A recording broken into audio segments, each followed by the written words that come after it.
ಶ್ರೀನಿವಾಸ ಶೆಟ್ಟಿ ಭೀಕರ ಕೊಲೆ ಕೇಸ್ 8 ಜನ ಶಂಕಿತರನ್ನ ವಶಕ್ಕೆ ಪಡೆದ ಪೊಲೀಸರು. ಪ್ರಮುಖ ಆರೋಪಿಯ ಬಗ್ಗೆ ತೀವ್ರ ವಿಚಾರಣೆ. ಶಿವಾನಂದ ಪಾಟೀಲ್ ಬೆನ್ನಲ್ಲೇ ಯತ್ನಾಳ್ಗೆ ಕಾಶಪ್ಪನವರ ಸವಾಲ್ ತಾಕತ್ತಿದ್ರೆ ಹುನಗುಂದಕ್ಕೆ ಬರ್ಲಿ, ನಾನೇನು ಅಂತ ತೋರಿಸ್ತೀನಿ. ಬಿಜೆಪಿ ಅವರನ್ನ ಉಚ್ಚಾಟಿಸಿದೆ ಎಂದು ವ್ಯಂಗ್ಯ.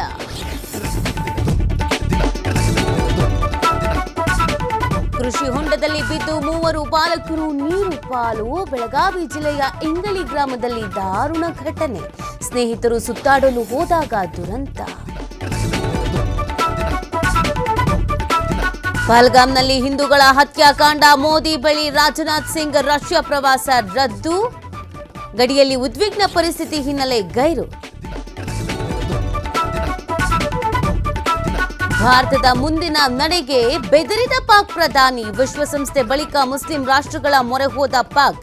ಉಭಯ ದೇಶಗಳ ಉದ್ವಿಗ್ನ ಪರಿಸ್ಥಿತಿ ನಿವಾರಿಸುವಂತೆ ಮನವಿ.